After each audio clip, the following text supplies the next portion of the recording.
Vinyl Guru in the house. Here to talk to you today with the spinner, honey.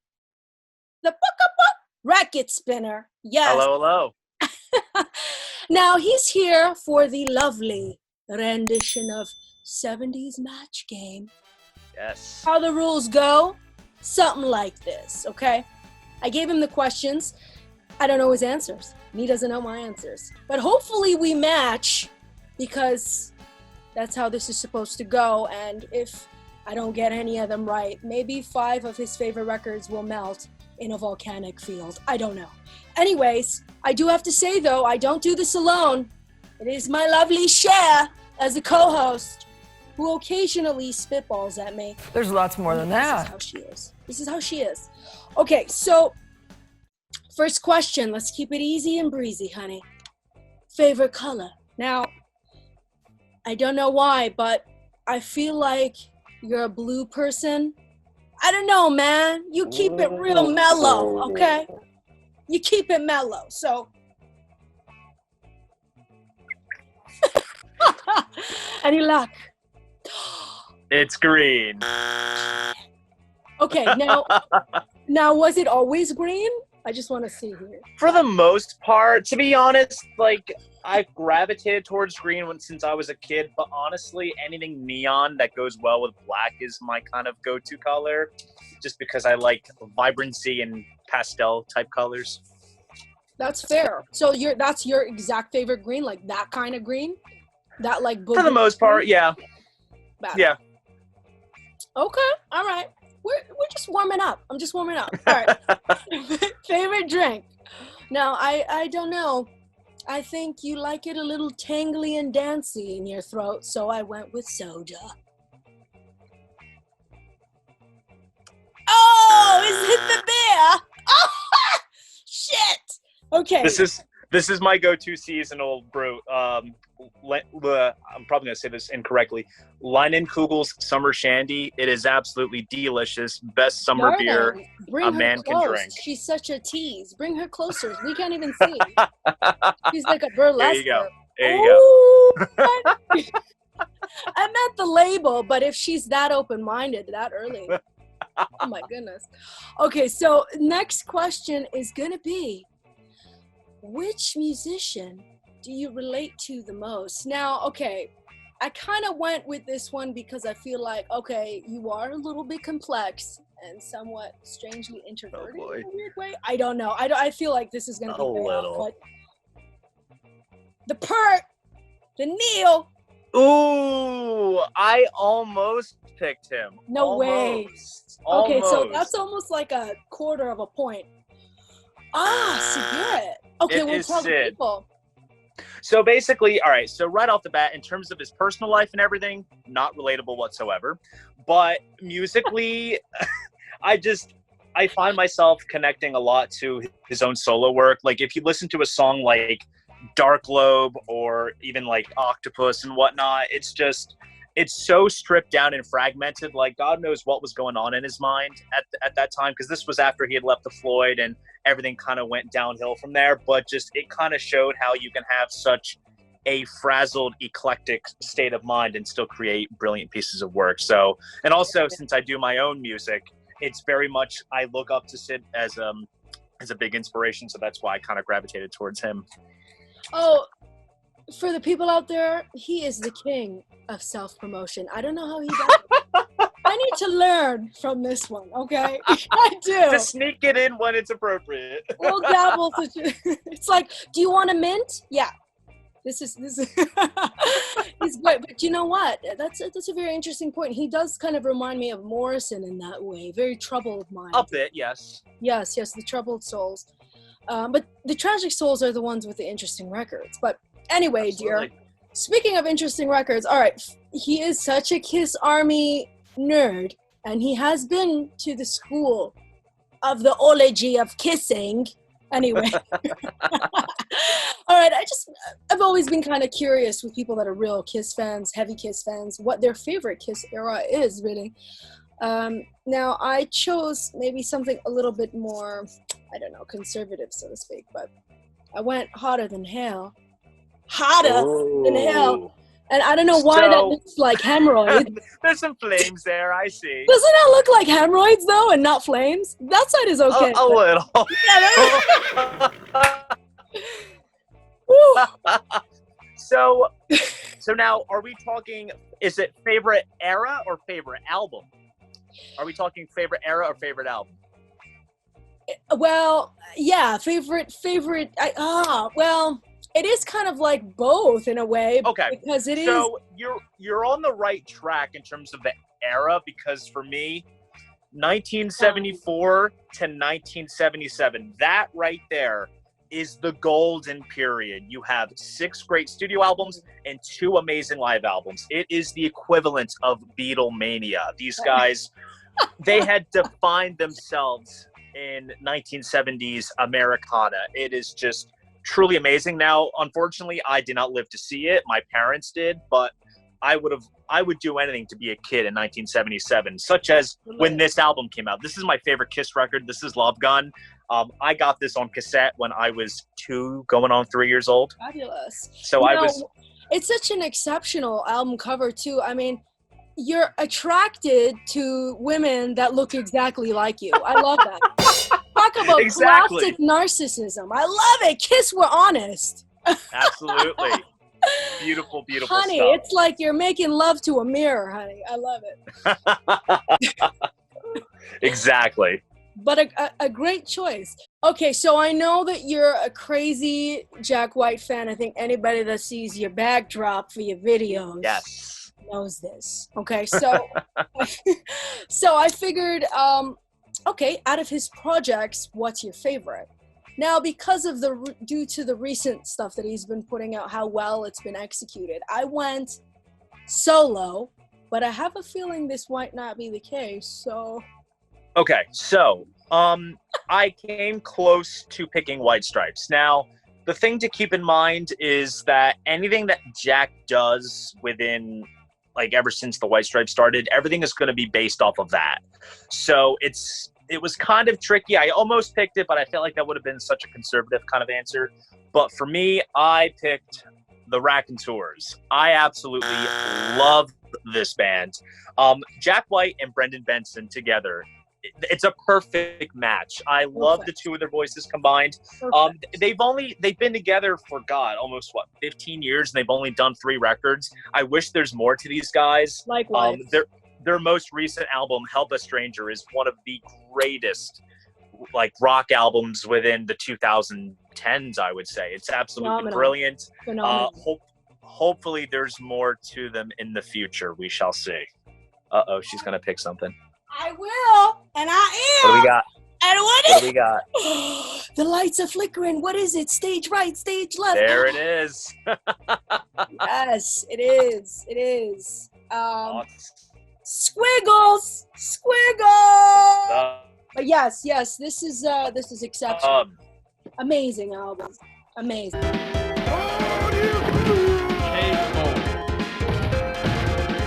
You win.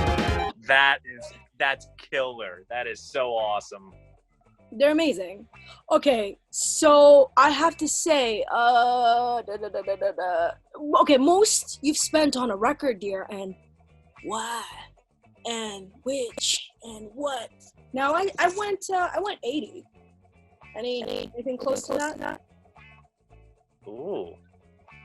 Close, kinda. So, kind of keeping in tradition. It's with not Jack. An easy answer to answer. Okay, this is not an easy question, but okay. So this right here is this is the Third Man Vault release. This is one of the early ones under Great White Northern Lights B shows. A nice companion piece to the film, and this is what I spent.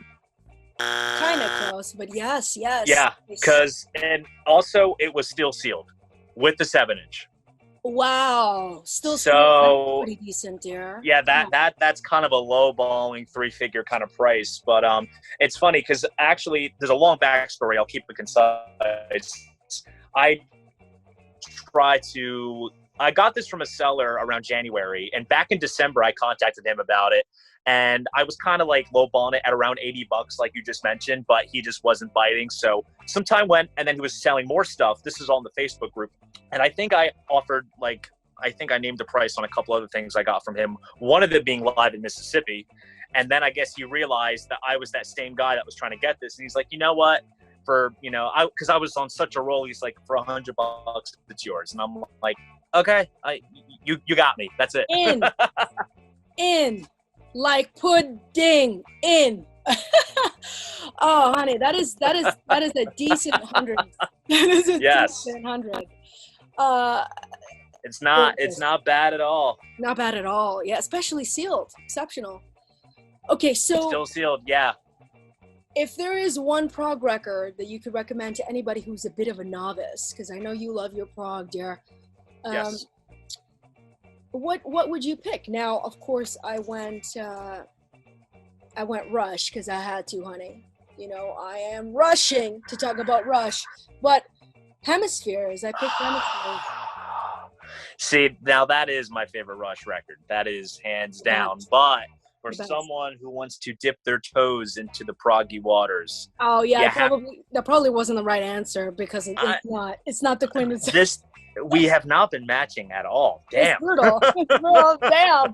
Damn. But you have to start from the beginning. Oh my gosh, yes. This is the infancy of progressive rock. What am I doing? You have jazz, you have folk, you have European classical influences, you have a bit of almost proto-metal in places. It's just beautiful inside and out. It's still relevant to this day. This got the ball rolling. Granted, the Beatles kind of hinted at it with Sgt. Pepper, and you had things like the Moody Blues kind of doing, the rock orchestral kind of stuff. But this is the real deal right here. It's really Robert Fripp is a king. Oh God, Fripp is so. I don't think he's human. I really don't. I don't. It's impossible. No, it's. You're so right. I mean, talk about ultimate album cover too. I mean, it's. Yeah. Just even as a display piece, I'm not even a display piece person, but if you open that, right, exactly, you're gonna do it right, aren't you? The other way, baby. Oh, even that one, yes. And that one too. But look at that ear stretch. Oof. You're never gonna want an ear cleaning again. Trust me. Oh, honey, what? Keep that. Okay, so, what is a genre that you are a little bit of a novice at? Now, I don't think I've ever seen you show this genre. This is why I kind of went this route, but I'm talking about Yo Country, honey. Dang, not at all. Jeez, this game has been harsh. This has been so bad. I know Cher's gonna just drag me in the mud right now. It's not like when I peed in my pants when I went to see Dumbo. Funny thing to show in terms of the genre, which is also the name of an album. Oh, I'm sure you're a sharer. Go ahead. Tell us. Oh, yes. Okay, so but where is that connecting to this question? Because it's genre you're a novice at. Oh, jazz. Oh. Get it? Yes, of course I get it. Now here's the thing. I have nothing against jazz. A lot of bands that I'm into have a lot of jazz influences, of course, like Crimson and whatnot. I just have never dove deep into the waters. It's going to happen. I can promise everyone in the VC that it will happen. I will buy a starter pack and I will document what I think. It's just I need to approach it, and it's such a wide, diverse world. I mean, you have Miles Davis, John Coltrane, Bill Evans. I mean, all those great guys. Can I just tell you something? You listen to whatever you want to listen to. Exactly. Like, don't let the VC tell you what genres. No, not at all. Not at all. It's all about. I know you want to open your horizons, but let your flower bloom naturally. Don't do it because you feel like, oh, damn it, I'm missing a whole hemisphere here. Don't worry, you'll get there. and honestly, you're right. There is a lot of jazz tickled into certain acts, anyways. Even absolutely. King Crimson have a lot of jazz influence in the way that even the drumming is being played. So, shit, I know this is outrageous, but even somebody like Black Sabbath, Bill Ward. Absolutely. Bill Ward, the way he played was like jazz, straight up. But, absolutely, straight up. So it's taste, it's sound, it's Feed no one, honey. Do your thing. Next question. Exactly. What is an act that people would be surprised that you listen to? Now, I don't know. This is sheer comedy because, damn it, this is so limitless, boundless. You know, how can I know, really? But I think that you're a closet Swiftie. Ooh, wow. Actually, not at all. I was being funny. I know I would have gotten it. Who would ever really get this? So my pick actually kind of connects with the artist that you thought I was a bit of a novice of, and that is that I do like me some John Denver. Oh wow! Nice. Look, as you know, as laid back as he is, the man wrote some great songs. There's no doubt about it. Rocky Mountain High, Take Me Home, Country Roads, a whole back catalog of amazingly beautifully written songs. And with this guy, it's kind of thanks to my girlfriend for kind of getting me into John Denver a little bit. I was kind of intrigued early on, but you know, her trust basically kind of got me more deep. And it's kind of a thing now where when it comes to me listening to John Denver, I can only listen to it with her. It's just one of those kind of things. Oh, it's one of those acts, yes. And also it's so mellow. And if you've seen my picks already, I like to rock out. I like to go out all out and heavy. Sometimes I like to mellow out, but not too much. Not too much. Not you don't want to listen to lullaby music at some point. I'll do that when I'm dead. Oh, honey. John Denver, it's funny. I actually know him. Weirdly enough, I got into him because I seen him on the Muppets. Yeah. Yeah, that's how I discovered him when I was a little chicken. Anyways, though, last and final answer, the most intriguing of them all, right? The major city that you would want to crate dig in. Now, because of the musical taste you like, I just went the obvious route. Here, watch this, folks. Watch me not get this point again. Okay. This is how you lose, people. Oh, London. I almost picked that. Almost. And here I thought I was semi-clairvoyant. Okay, so you're totally melting your records tonight. So there were a couple of options. London was one because of my obvious music taste. And I also had picked Japan because I don't have a single Japanese pressing. Interesting. Which is odd. I picked Nashville. Oh, a great place to dig. Yes. Now, not because of the Jack White Third Man connection, but I should have figured that though. It's such a musically eclectic city. I mean, you have everything there. One of the places that I'm aware of that is really notable is this place called Grimey's, which is a record store, and then downstairs is like a live venue. It's like a basement live venue, which is pretty cool. So I've always wanted to check that out. They're on Discogs and stuff, but I'm like, I want to go down there at some point. Yeah. I know what you mean. Yeah. I didn't know that. Yeah, I'm gonna have to swim into that ocean, honey. Yeah. But okay, well now that we know where to, of course, kidnap and drive you to, I want to know do you have anything to say to the people out there? Do I have anything to say? Share your thoughts. No, well, I just wanted to, because I lost completely, by miles. I was just wondering if you had anything you wanted to tell the people. I mean, why should they subscribe to you? Why should they? Oh, God, man. Another self-plug. Dang, this is being forced out of me. You're honestly, crowned at this. You're amazing. So I'll say this. Now, granted, I'm all into vinyl, and my channel name is indeed The Record Spinner, but the main thing to know is I am a music lover. I know a lot about the artists and the albums that I like. So if you want to get a bit of a history lesson, with certain things, then perhaps check out my channel. It's really, really awesome. I do videos every Friday.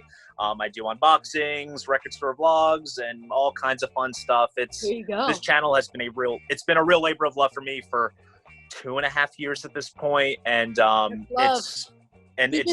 could have birthed 2 children. Okay, that's how you know. That's commitment. I mean, I keep it consistent because listen, it's people like yourself and many other people that watch, what I do that make me push forward. Because granted, I'm just a 22-year-old kid sitting on his bedroom floor blabbing about records, and yet people are into it. So that's a cool Which is thing. so bizarre. I'm out here thinking you're going to have your midlife crisis in 2 months. My goodness. Well, Oh, jeez. darling, Dylan, I think they got to know a bit more about you, dear. So Yes, they did. now I'm about to kick you and boot you off my premises. Okay, so here we do it. Toodaloo. Toodaloo.